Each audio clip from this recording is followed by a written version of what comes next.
Emergencia climática y vamos a establecer contacto con Alejandro Álvarez Vanegas. Él es ingeniero de procesos de la Universidad de AFIT, magíster en Ciencias de Sostenibilidad y estudiante de doctorado en Gobernanza y Políticas Públicas. Y vamos a hablar de la educación en tiempos de emergencia climática. Alejandro, bienvenido a esta emisión de Consejo de Redacción y hablemos de cómo llegar con educación para que realmente se transformen hábitos y se genere conciencia. Buenos días.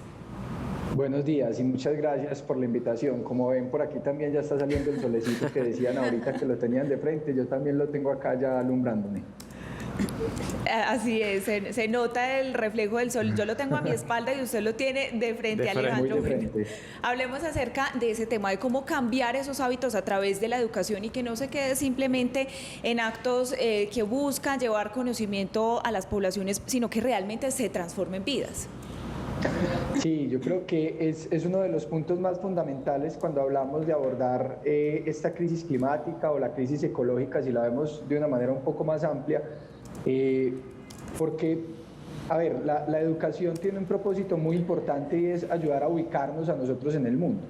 Ubicarnos en el mundo quiere decir lo que pues tradicionalmente hemos comprendido, pues la educación nos inserta en nuestra cultura, nos provee identidad, claro, a qué cultura, a qué sociedad pertenecemos, pero también nos ubica en el mundo ecológico y eso muchas veces se nos olvida. Ustedes ahorita hablaban de las particularidades de nuestra región, ¿cierto? Que a veces entonces en la mañana el sol, después llueve, o que tenemos en Antioquia distintos pisos térmicos. Eso es algo que provee la educación, ubicarnos en el territorio al que pertenecemos, reconocer las especies que estamos viendo, de las distintas aves, de las flores, como estamos mostrando ahí pues en la imagen. Entonces, la educación primero nos ayuda a contextualizarnos, a reconocernos como parte de un territorio, pero yo creo que hay un mensaje muy importante, y es que la educación no solamente nos debe ayudar a comprender el mundo, sino que nos tiene que ayudar a transformarlo. Y a transformarlo en este momento implica, por ejemplo, pues abordar estos fenómenos de crisis climática, de emergencia climática, que ya no dan espera. Entonces es una educación también para la acción. Profe, uno de los temas que ustedes han implementado de la academia y el tema suyo de gobernanza es que esto hay que contarlo, hay que decirle a las comunidades cómo es el efecto climático. Usted coordina incluso ese diplomado tan exitoso con los periodistas para que todos manejemos un lenguaje sobre cambio climático. ¿Cómo ha sido esta experiencia en esta coordinación donde está Paula, otros compañeros, Manuel, en este diplomado que ha sido de un nivel extraordinario y donde ustedes a través de AFIT han montado toda esta plataforma? Ese es el camino de gobernanza, educación y tratar de que todos hablemos el mismo lenguaje. Yo creo que ese es un muy buen ejemplo y sí, con mucha alegría tuve la oportunidad de coordinar el diplomado durante un tiempo. Ya después, para dedicarme más a mis estudios de doctorado, pues la coordinación pasó a otra persona dentro de la universidad. Pero sí, es un muy buen ejemplo porque tenemos que comprender la educación en los distintos niveles, ¿cierto? Desde la educación más básica, desde nuestra niñez, ese periodo es fundamental. Lamentablemente en nuestro país a veces, pues en muchos lugares lo olvidamos mucho, pero esos primeros 5 años, un poco más, son absolutamente vitales. Después de eso, claro, en toda la educación media y ya luego superior, que es en mi caso, por ejemplo, yo me enfoco mucho en el tema de la universidad, las instituciones de educación superior y cómo brindamos herramientas para la acción. Eso también es muy importante, pero después de la educación, o después, no después, de la mano con eso es la educación a lo largo de toda la vida. Uno no termina de formarse, la educación no es algo, la formación no es algo que termine. Entonces, el diplomado que se ha ofrecido para periodistas en cuestiones de emergencia climática ha sido un perfecto ejemplo de cómo esas capacidades se siguen desarrollando. Y yo creo que ha sido un público maravilloso, o sea, no es por echar flores, lo digo que es maravilloso también es porque ha interpelado y ha cuestionado y ha preguntado, y esa es su labor. Yo creo que ahorita, como señalabas, pues mi doctorado es en gobernanza y análisis de políticas públicas enfocado en la educación para el desarrollo sostenible precisamente, y ese tema de gobernanza que implica la coordinación de actores, de sus acciones, de sus iniciativas, requiere de esta información, pero no solamente, ojo, yo quiero resaltar eso, no solamente es la información, no es solamente dar el contenido, sino dar también cabida a que se despierten actitudes en pro de esto. Entonces, desde desde el periodismo, pues lo que podemos hacer es impresionante porque ahí llegamos a un público mucho más amplio. Entonces, es algo que hay que celebrar, es algo que hay que celebrar que se esté haciendo.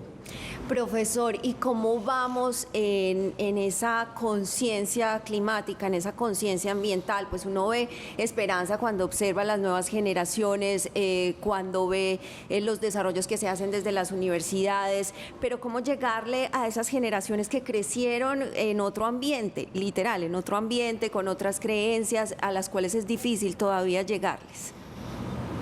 Pues a ver, cuando hacemos la pregunta de cómo vamos, yo tiendo como a tratar de dar un balance, o sea, no poner el asunto de una manera demasiado catastrófica, pero tampoco ser complacientes. La verdad es que nos falta bastante, nos falta muchísimo, y yo creo que en todos los niveles tenemos que avanzar, y tenemos que avanzar rápidamente. El último reporte que sacó el panel intergubernamental de cambio climático nos viene con unos mensajes muy fuertes. Del secretario general de las Naciones Unidas se refirió a ese reporte como un código rojo. Él dijo, es que no hay más tiempo. En temas de biodiversidad también la urgencia es notoria. Entonces, revisamos cosas que son muy esperanzadoras, sí, yo lo he dicho también públicamente y celebro que el departamento, por ejemplo, tenga un plan de educación ambiental pues, en el que ha ido avanzando, pero contrastamos con Medellín, por ejemplo, donde en la administración pasada se dejó vencer el plan y todavía ese plan no se recupera en la administración actual. Entonces uno sí se pregunta pues cómo vamos a avanzar en esa ecociudad si no hay ecociudadanía a partir de la información. Entonces hay que duplicar esfuerzos, triplicar, multiplicar esos esfuerzos. Yo creo que tenemos que también desde las instituciones de educación superior llegar mucho más a ese público que mencionabas, o sea, personas que ya tienen un paradigma, que ya, digamos, uno cree que es difícil, a veces es un poco difícil cambiar, pero repito, la formación es un proceso que se da a lo largo de toda la vida, entonces no es imposible. Podemos llegar también a esos públicos ya más maduros, y es que si uno pensara que no tiene tiempo de cambiar porque ya está un poquito viejito, pues entonces qué esperanza, ¿cierto? Pero tenemos la esperanza de que el ser humano es perfectible, ¿cierto? Y podemos también ir cultivando estas actitudes porque tenemos que hacerlo. La verdad es porque no hay otra opción. Ya el asunto de pensar si actuamos o no quedó atrás, ya es cómo lo vamos a hacer y qué tan rápido podemos lograr.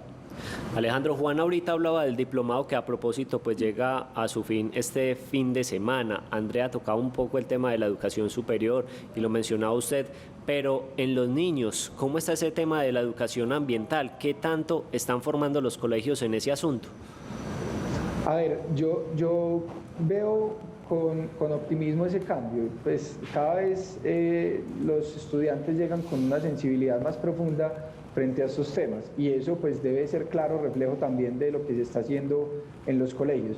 Yo creo que cuando mencionaba ahorita pues las falencias que tenemos, las brechas que tenemos todavía que cerrar, tenemos que orientarnos mucho más hacia el hecho de que nosotros no somos solamente seres sociales, sino seres ecológicos.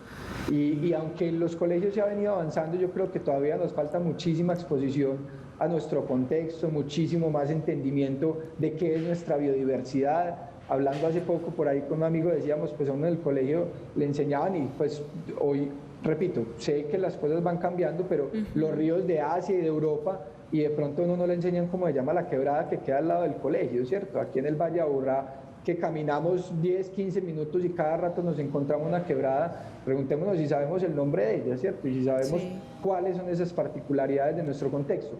Y algo muy importante, yo creo que hace mucha más exposición experiencial, es decir, cómo nosotros podemos estar inmersas en esos territorios, en esa naturaleza que también ocurre en las ciudades. La naturaleza no es algo que esté por allá afuera, pero cómo reconocemos ese valor ecológico también aquí al lado y cómo transformamos, cómo involucramos también el cuerpo en esa transformación.